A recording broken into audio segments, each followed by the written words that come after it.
What do you know now that you wish you had known your first year as a head coach?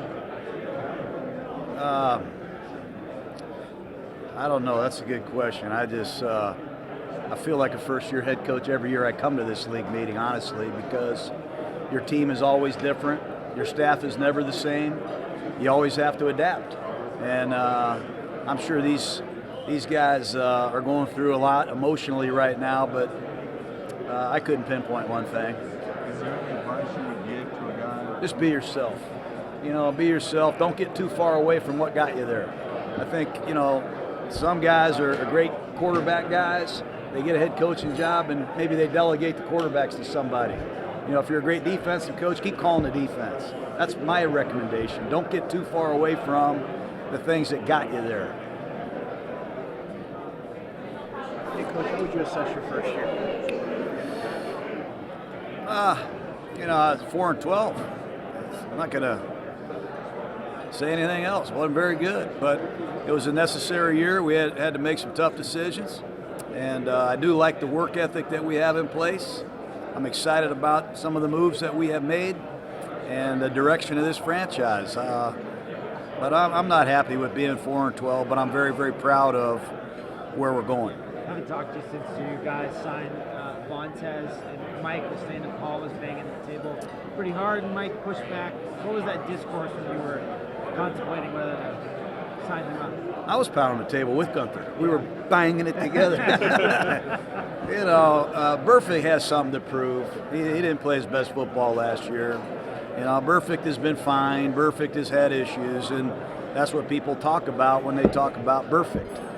What you got to remember is when he's right, he is a great player, and he has proven he can make plays with Paul Gunther. So if that combination can reunite, that solves a problem that the Raiders have had for a long time. Something to prove, that's a common thread for a number of guys that you guys have brought in since you've been here. Is that quality that you really look for in a guy is, hey, I believe in you, we're going to bring the best out of you? Yeah, I think that's the case with every guy in the league, though. Everybody's got to prove it. You got to prove it every year. This is what have you done lately business, and I think Antonio Brown is going to bring us energy and charisma and all kind of juice to not only the meeting rooms, the practice field, but to the field on game day, and something we desperately needed. Trent Brown is going to bring us credibility at a position that we need to be credible at. And he can play right tackle, left tackle, and I think LaMarcus Joyner is everything that you're looking for. So we got to continue to add the pieces, but a lot of our guys have a lot to prove, and so do I. Do you anticipate moving Gabe Jackson to the left? Do you want to keep him there? I think we're going to have to wait just a little bit and see how it goes in the draft. Do we add one more piece or not? Jackson can play either position, right or left guard. Trent can play right tackle at a high level. He's proven that. He can play left tackle. He's proven that as well. So we're going to solve all that here in the next couple of weeks. So no decision yet as to where Trent and Colton will play? Now, we're not going to make any final decisions here today. Hey, John, beyond what Antonio Brown brings to the football field, what does it mean to have a, quote, star like that organizationally that we're bringing to your team? Well, it means a lot. This guy's caught 100 passes or more, I think, 6 years in a row. He plays his best football in big games. Last time I was at Oakland, we had Jerry Rice and Tim Brown on the same team. It was a lot of fun. And I'm really excited personally to have an opportunity to join forces and coach Antonio Brown. It's a great responsibility, one that I don't take lightly. And speaking of which, what do you think about returning to the Coliseum? Yeah, I'm happy to hear that. To me, I don't know what was so hard about that. We're the Oakland Raiders. Aside from his talent, when you guys had talks about his time in Pittsburgh in Week 17, what was it that made you feel comfortable bringing him in there and not worried about any of that stuff?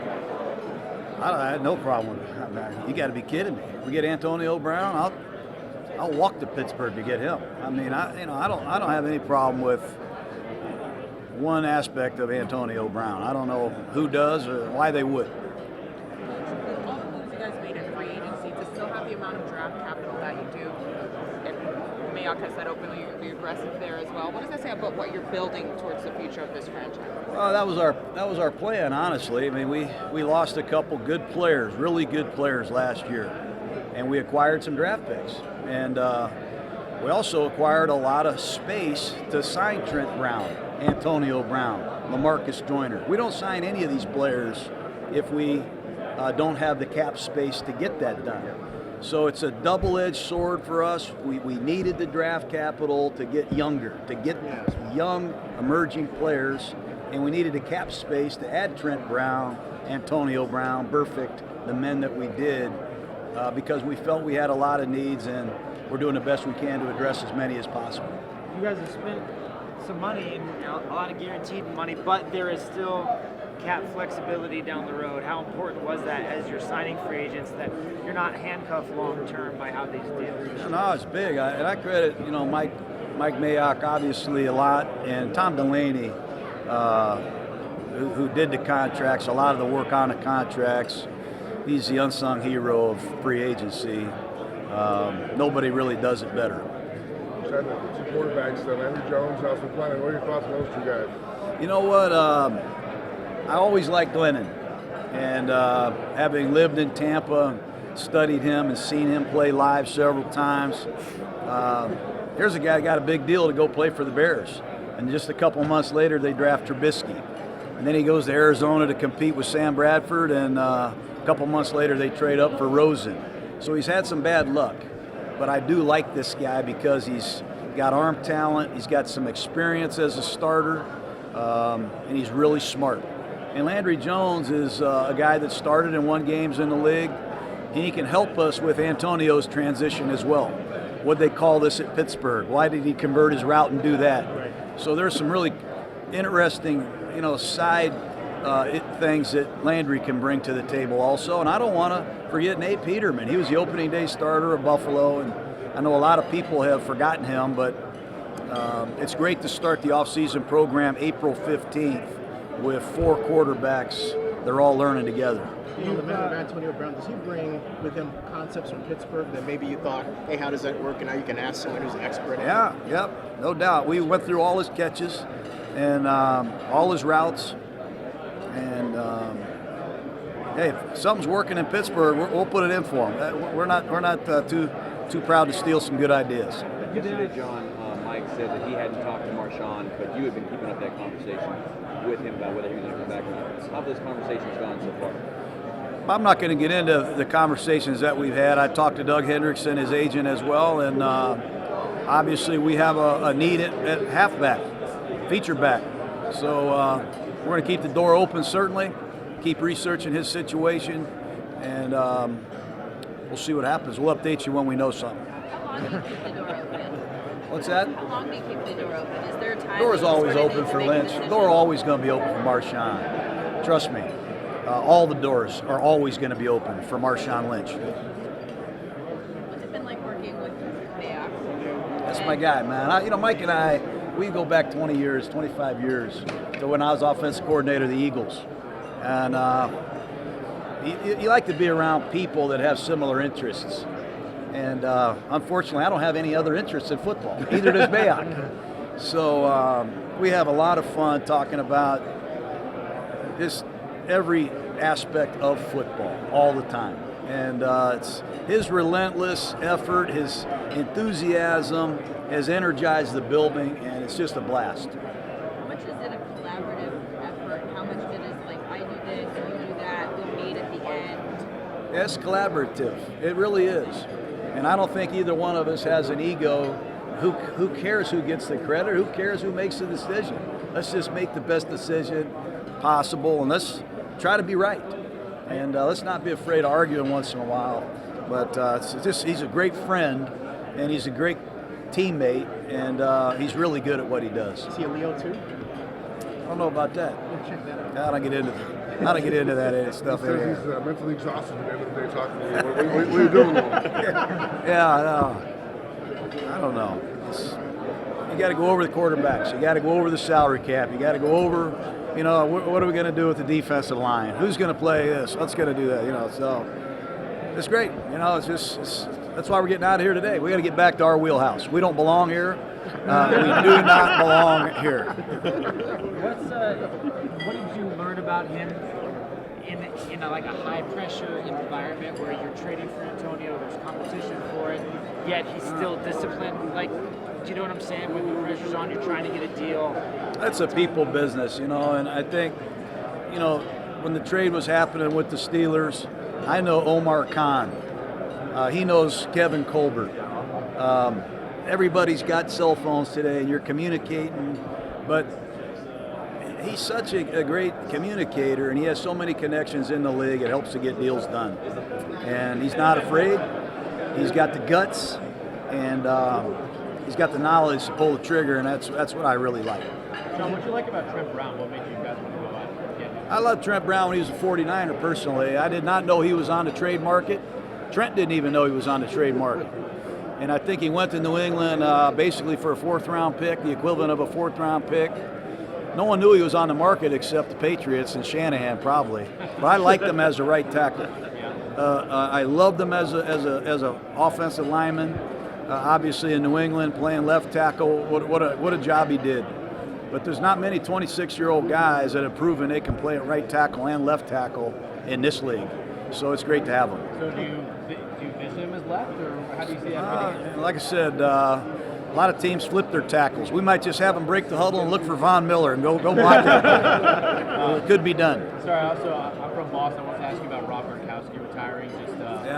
What are your thoughts on him as a player, and are you glad you don't have to face him anymore? I hope he comes back and plays, obviously. I hope he revisits it and comes back. You know, I said it yesterday, he's the most complete tight end that I've ever seen.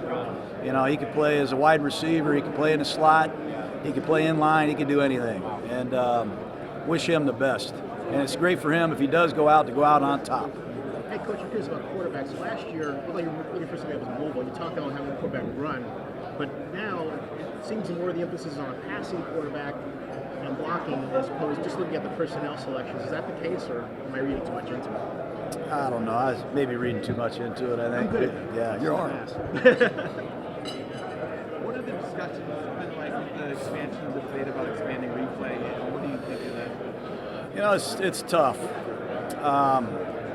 Do you want to make every play challengeable? Do you really want to do that? Do we want to add an 8th official? Do we want to expand the role of the replay official? There's a lot that has been discussed, and I think a lot of it got tabled, unfortunately. It's a very sensitive topic, but you hate to see a game decided by a missed call. But football is going to be played, and it's going to be officiated by the guys that are there. Now we got guys officiating the game in New York. How much do you want to expand their role? So it's a very sensitive topic, and I'm just glad I'm leaving today. Have you embraced analytics? I love analytics. You people act like I don't like analytics. We just won an analytical award for crying out loud. I mean, they gave us the analytical award of the year. Why don't you put that in your little article there? Huh? Of course I embrace analytics. Coach, along those lines, though, when you were in the booth, probably not a lot of Cleveland Browns games in prime time. This year, I think they'll be on quite a bit. Now, they've obviously had sort of 2 regimes that have gone into that rebuild, but as an organization that is pointing toward the future like yours, are there some lessons to be learned? Are there things you study along those lines with, okay, it took them a long time, but that's a team that looks like now it's reverse course?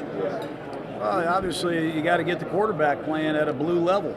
If you get a blue chip quarterback, you got a chance to win every game.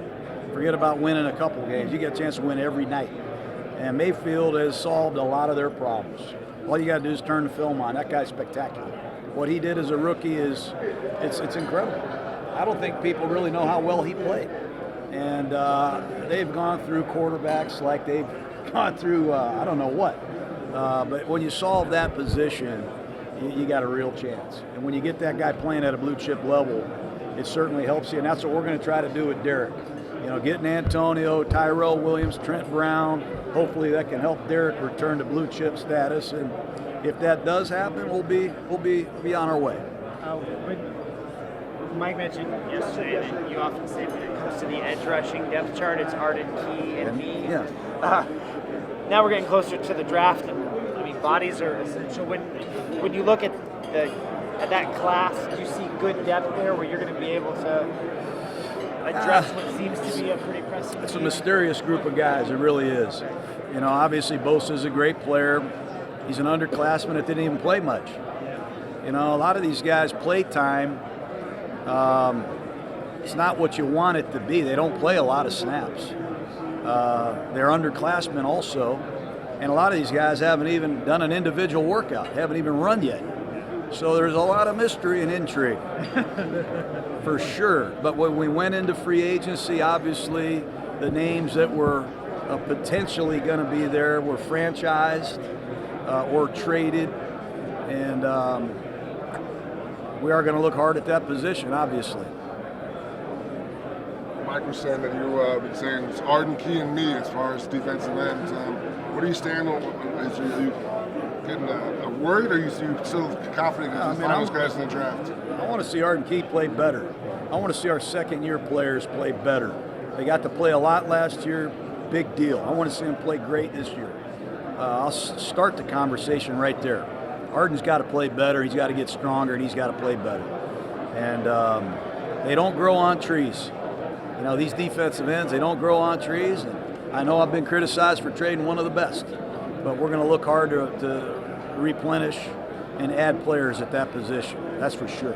Offensively, great draft for that spot, though. Is it a great draft for the I think, on paper it looks great. When you start studying the tape, you have to decide for yourself. Some of these guys, like I just said, are a bit mysterious because they're young, they're underclassmen. They didn't play a high percentage of snaps, and a lot of them haven't even completed their pro workout day yet. They weren't in college all-star games, so that's why I'm getting out of here today. Got to go do some more work.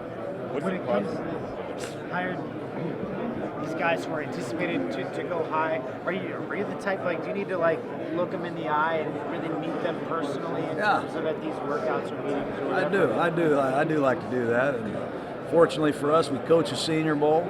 I got to meet Ferguson. I got to meet Sweat. I got to meet a few of the guys at the Combine. And going to get on the airplane and go meet some more. Hey, Coach, at the Senior Bowl, you had the helmet sticker project, as I call it, which I thought was really great. You going to bring that to training camp? No. We're just having fun. We try to have fun. And one thing I'm going to try to do and try to keep emphasizing in my own mind is I'm going to have fun. No matter how miserable you guys make it, I'm going to have fun. No matter how mean you guys can be, I'm going to keep having fun. I'm just so excited to be coaching again. Hey, John, so speaking of that, the intangible, when you meet these guys, what for you is the factor that they love it, they really love it, like you love it? That's a great question.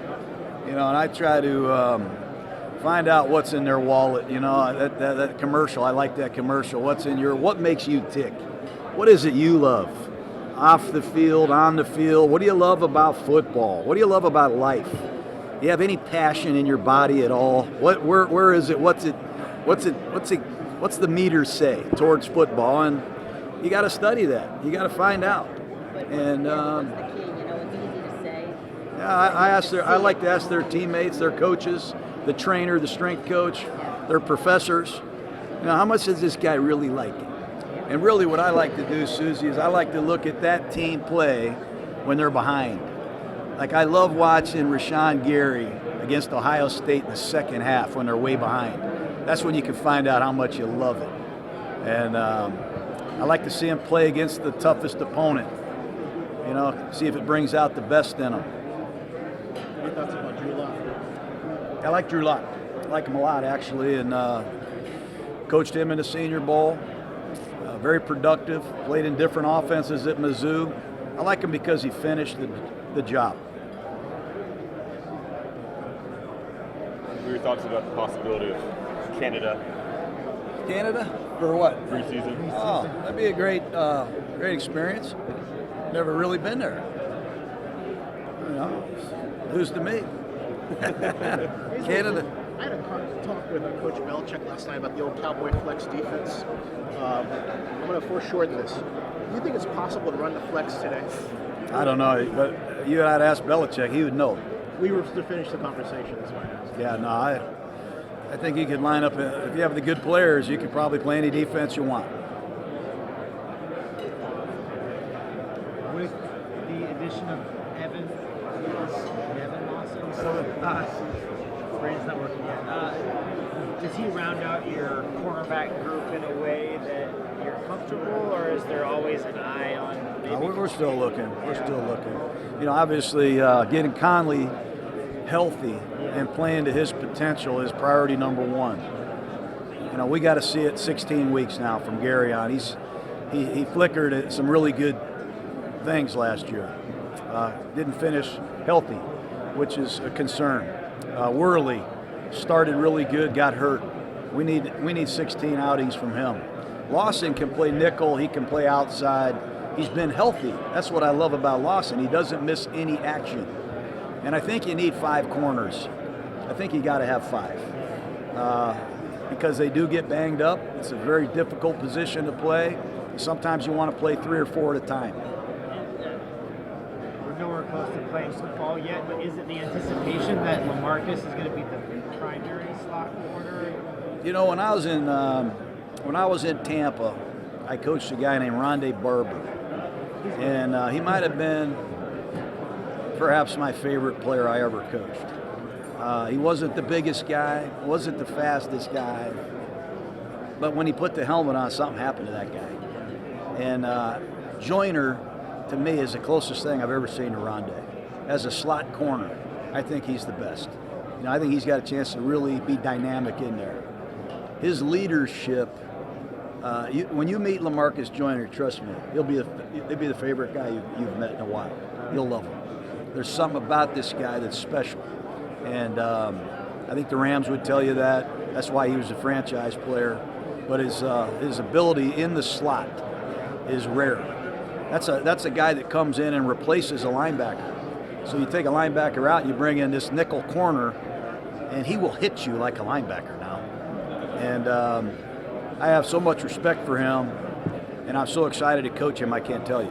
When the defense is getting younger, you're going to add guys in the draft, but how important is it to have a guy, to have some veteran leadership, a guy like that, you know, maybe a guy in your linebacker core, perfect, or Whitehead, to be able to anchor these guys and help them through the early stages?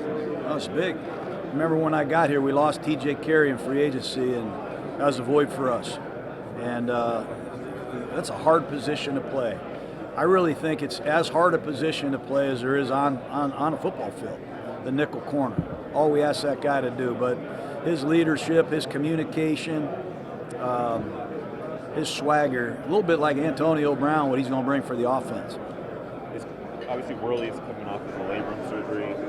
Conley, where is he medically right now? Is he healthy? I think he's healthy, ready to go.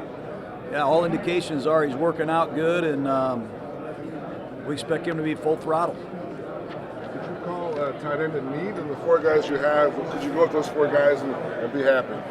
Well, we lost a really good player. That guy was a good player, man. And it's sickening to think that we lost that guy. That's one of the things I don't like about free agency. You can't keep all the guys you want. That's a lot of production to replace. This Darren Waller is very interesting. We're going to give him a chance of a lifetime. So if you're listening out there, Darren, let's go, brother. I really think he's intriguing, man. It'll be an interesting training camp for him. But we're looking. We'll keep looking. Those are some big shoes to fill. Does the loss of Lee change your draft strategy at all? We're gonna see if we can address the tight end, certainly, running back, left guard, linebacker. We're looking for another corner, 3 defensive ends, and help us out. Who knows? You didn't say quarterback. Maybe quarterback. You never know. John. Hey, Peter. Hi. How are you? Good. How you doing? Good. If I got an open-ended question for you. What do you think you learned most last year in your return to coaching that might have been a little bit different than your first time around? Were there a lot of different things, or did you find it was basically the same game, same everything? What was different for you? Al Davis wasn't here. It helped me. Yeah, that was different. We were 4-12 when I got here the first time. I think we were 6-10 when I got here the second time. The emphasis both times was building a team, getting a roster where we want it. And painful at times last year, but necessary times. And that's very similar, really, to the last time. You know, hiring a staff was vital, critical, and assembling a roster and getting to know your quarterback. But not really a lot has changed other than the amount of time that I can spend with the players. That has to have been a big adjustment, because when I saw you in training camp, you were not pleased that you missed a couple of months with your quarterback and with your I guess with your whole team. I think every coach would say that, though. You know, every coach would say that, especially the coaches that have been a part of the old way of spending time with the quarterback. And I think in the next CBA, perhaps they'll make some amendments to allow the coach to spend a little time with his quarterbacks. Makes sense to me. But I don't know about you and everybody else. A couple of times you've referenced an experience factor with this draft class. Guys haven't played. Drew Lock has. You know, when you look at specifically the quarterback position, how much does that affect the way you evaluate these guys coming out? How much they've played? Yeah, it's a big deal. You know, Bill Parcells, I used to listen to him. He wanted guys that were 3-year starters, guys that won 23 or 24 games in a bowl game. You know, you'd like to see a complete body of work. Those days are over now. Right, that's the problem. You know, those days are over. I mean, Haskins is incredible production. 50 touchdown passes at Ohio State. You got to think about that. I'm from Ohio. Ohio State didn't throw 50 touchdowns in 20 years. You know, what Haskins did is impressive. And you wish he would play another season. But he's coming out. Murray, what he did is astonishing to me. You know, he took over for a Heisman Trophy winner and won the Heisman himself, and got more done on the statistically. Phenomenal performance. Wish he played 2 more years there, certainly. But those days are over. So anyway, we deal with who's coming out, and you got to do your research, and you got to have a vision of what you think these men can be. Maybe not the first year, but a year or 2 down the road. What are your thoughts about Tyree Jackson, you coached against in the Senior Bowl? Racked up 2 touchdowns in the 4th quarter. Yeah, he came in and really was a late add to the roster. And when he came off the bench in the 4th quarter, he almost won the game for him. He was impressive. John, do you look at the quarterback position any differently than you did 15, 20 years ago? Kyler Murray, 5'9" and 3/4, whatever he is, does it matter to you? He's a little over 5'10". Yeah. 5'10" and an eighth. Yeah, he's 5'10" and an eighth. But yeah, I think somebody asked me that at the Senior Bowl. I don't put a prototype on him anymore. And when I went to Tampa Bay, and when Drew Brees showed up in Tampa Bay and ran me out of the NFC South, a 6-foot quarterback that had a bad shoulder. If the guy can play, he can play. And then I met Russell Wilson when I did him on my little show we had at ESPN a few years ago. I was blown away with this guy. What he did at NC State, how he shows up at Wisconsin and becomes a team captain and takes them to the Rose Bowl. I wanted Wilson if I was coaching. And you're 6'6" or 5'6", if you can play, you can play. And I think these guys have proven that. Mayfield's another guy. What he did for the Cleveland Browns it's remarkable. And he's not the biggest guy either. Derek Carr's played a lot of systems in his day. Do you anticipate a jump, really growth, kind of just having that continuity that's been so rare for him? Do you see that at the end of last year, I guess? Did you anticipate it? I do anticipate not only the system being easier for him, and certainly we'll be able to rely on him within the system more because of his experience, but the team is going to be better. You know, there were games this year where we had 3 possessions in the second half.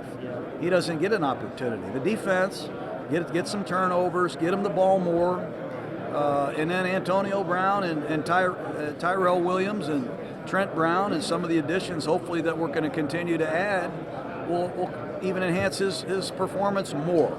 That's the plan. He wasn't sacked a whole lot before last season. When you look at the film of it, how each one happened, most of them were in shotgun. Is it all, some of it, obviously some of it's protection, some of it's guys not getting open. Is there anything that Derek can do from a micro movement standpoint in the pocket to help his protection out? Yeah, I think he would be critical of himself. We have to look at that sack total, and we all have to put our hands in and eliminate sacks. The quarterback, the play caller, the left tackle, the right tackle, the receivers, everybody. The running backs, the tight ends. We all got to put our hand in and eliminate sacks. We got to eliminate negative plays. That's the philosophy of our offense.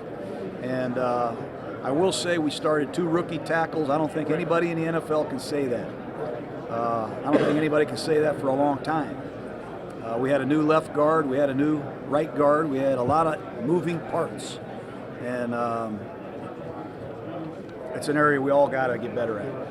Jon, I know you've probably been asked this 100 times, but when you met with Antonio Brown and finally sat down with him, what was it like between you guys, and what did you see in him and sort of his desire to be good again? When I got permission to talk to Antonio from the Steelers, I was in the back seat of the car. My wife was driving, and the guy's enthusiasm to play is unlike most guys I've ever met. And when I sat down with him, I didn't want him to leave. I like Mike Mayock. I like being around guys like Antonio Brown. I like guys like that. I like guys who would play a doubleheader. You know, Brown would like two-a-days the way they used to be. Yeah. You know, he would like to run on that hill with Jerry Rice, I promise you. And he'd finish that hill with him, might beat him up the hill. That's what I'm going to try to get done. I'm going to try to get Rice and Antonio Brown to run that hill. But I just love the guys that bring it every day. Not only on game day, but on Wednesdays and in the meeting rooms. He's going to challenge everybody, me included.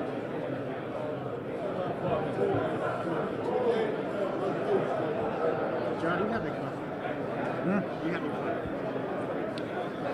I don't really do well at the owners' meetings. I'm anxious to go home and I just. mean in general. I mean, like, Yeah, I am. I love football, and I know it was not a good season, but I'm excited about the Raiders. That's why I came back, and I'm really excited about some of the moves that we have made. I'm really excited about the draft potential that we have, and I just love life, man. Love silver and black. I got a silver shirt and the black pants, and can't wait to get on my flight, go home, get to work. Are you satisfied with how the team is progressing in terms of personnel assembly? I am. There yet? No, we're not there yet. We pretty well documented. We have a lot of needs, and we're doing all we can to address them all. Jon, I talked to the Nobel Prize winner for economics. Oh, you did? 2017 the other day, because he's the guy who said that your trade for Khalil Mack was the trade of the year in professional sports. Okay, Yeah. after all the geniuses like me said it was an idiotic trade. Okay, but so this guy made the point that draft choices and churning the roster in the NFL and keeping your roster young and rookie contracts being advantageous were all a part of his decision. A, did you see that your trade was named the best trade in 2018? And B,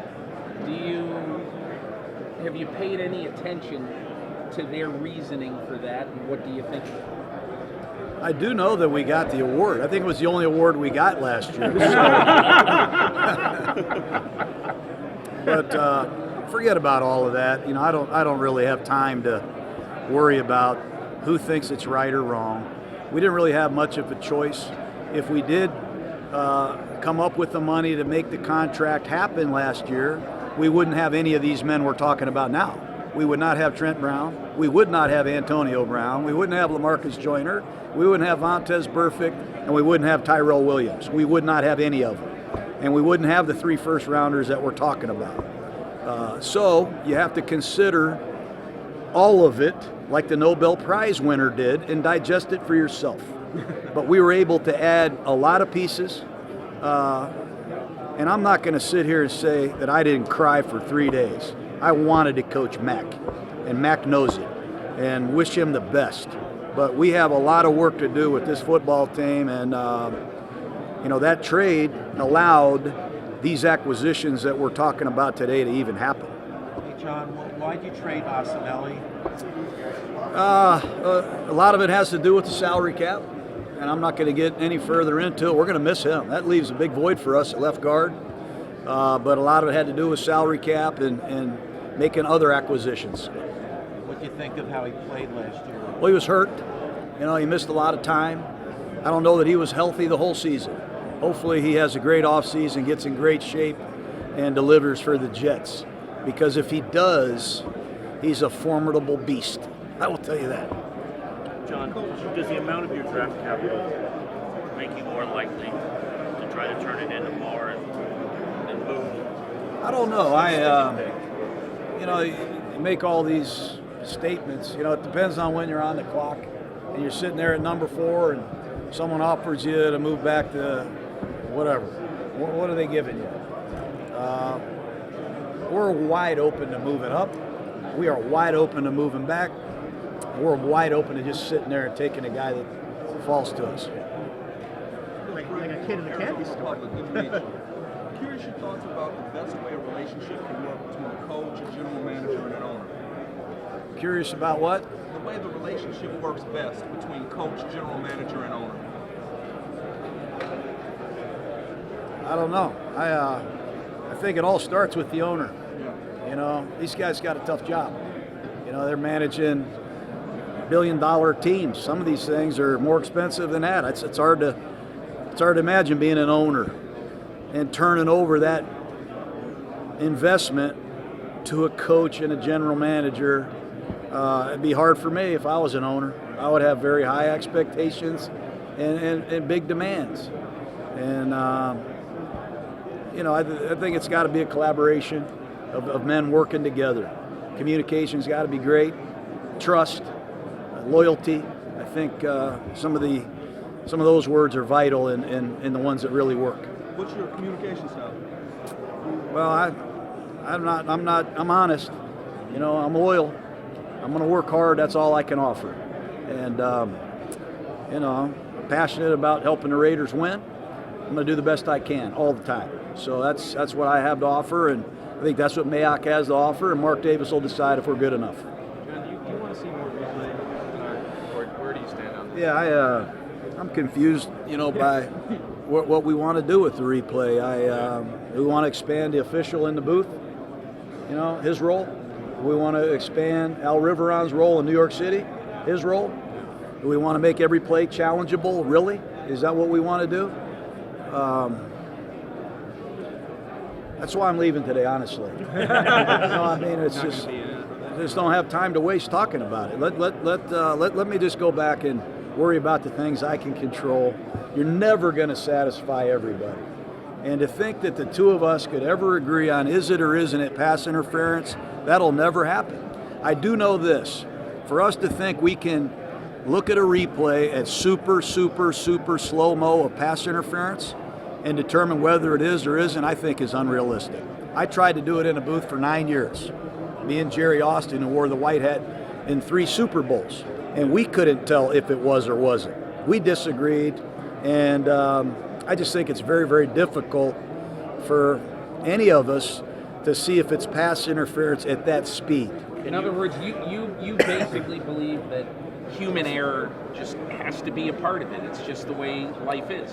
Human error, or you know what? It's just a call that you have to determine. I don't even know if it's error. Right. Certain guys look at things differently. We're not going to look at this cup of coffee the same way. It's too hot, it's too cold, but we're still going to drink it. and we're still going to move on to the next play. Can you put yourself I think the leadership in place is outstanding. We're trying so hard to get every call right, but I think the harder we try, the more we might make this very difficult. So in the bigger picture, do you think anything needs to be addressed at all about I just personally, I believe that the coaches, we were on the right track yesterday. I think that the man up that has the replay official, I think his role could expand. I think he could be able personally to beep down to the white hat on the field when there's an obvious, indisputable error. Maybe there were 13 guys on the field. You can't give them a 5th down. Perhaps even the play that cost the Saints in the playoff game. You missed the call. You want to look at this again. Or a player safety matter. You missed the guy that clearly went in there with a malicious intent. Eject the player. I do think that guy up there, without interrupting the game, can right indisputable wrong. I believe that should happen. But so the guy who's already up there, that replay. yeah, I don't think you need to add any other. I think his role, he's got replay accessibility up there. If he sees anything that is dramatic, I'm not talking about an interference call, unless it's a blatant miscall. Blatant. It's got to be indisputable. And that's what I'd like to see happen. But does the Saints call fall under that? Yeah, I think it does. Yeah, I think it does. Yeah. Yes. Yeah. So you can at least put yourself in Sean Payton's shoes and say we got to have the egregious error fixed somehow. Yeah, that word came up a lot yesterday. Egregious. That was the benefit of coming. That was the benefit of being here for the owners' meetings. I learned egregious. But I lost a game on a tuck rule on instant replay. Yeah. You know, I had a call reversed on me. I remember when Siragusa planted Rich Gannon. There was no 15-yard penalty. There was no penalty, and the guy got fined $25,000 the next day. But I'm not going to sit here and this is football. This is football. I can't remember calling a perfect game. I can't remember an official where maybe they missed a call. It's a hard business. It's hard to do things live. I'm sure umpires have missed balls and strikes, right? I'm sure guys in the NBA have missed charge calls. They probably aren't 100% either, but I give them credit for trying. What's it like to coach against Larry Fitzgerald? It's a difficult job. You know, he's what I love about Fitz is he's transformed himself. He's reinvented himself. You know, he's able to do things that a slot receiver, that little guys can do. You know, route running, blocking. I give him a lot of credit, and he's one of the great guys in the NFL. He's been able to play at a high level and maintain just being a great guy, which is sometimes hard to do. It's kind of a detailed question, but when it comes to coaching the defensive backs, is Jim going to be covering that entire position group? Is he going to stick with the safeties and have his assistant do the corners? No, we're gonna give Jim the room. Jim is in charge of the secondary. That's what I'm most comfortable with. Don't get me wrong, we're going to miss DA. He was a good coach. Thank you. You bet, Peter. But we hired Tabor Johnson, who's going to help Jim O'Neill with the secondary. There might be periods in practice where you'll see where we split them up. Jim's room, yeah. I want that one voice in there, and I think it helps from an accountability standpoint.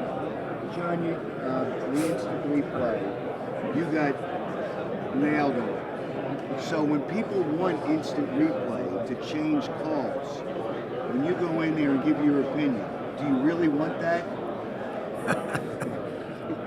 What's your name, son? Let me check. Howard asked. Yeah.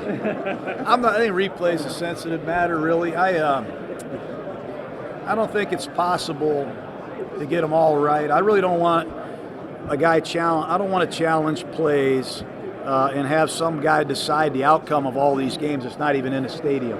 I think it's a concern, but it's hard to get everybody to agree on this, no question. Where'd you get that ring at, Howard?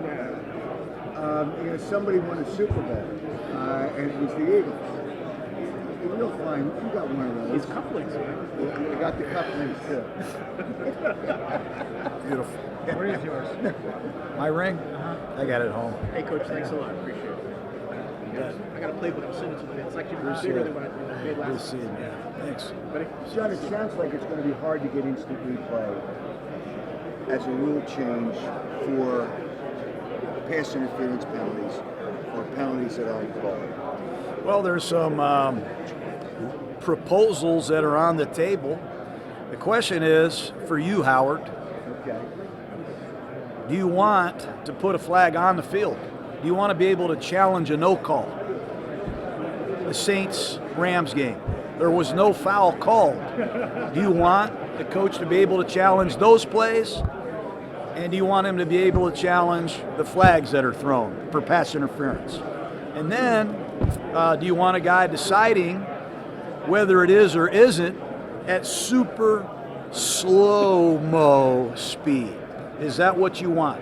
No, I do not, because it's a human game, and even you've made mistakes. So officials make mistakes. And if it happens, there's a way that if you want to go to the Saints, if you want my opinion, you've asked for it, they could have won the game, and that call would have never been effective if they ran the clock down earlier in the series.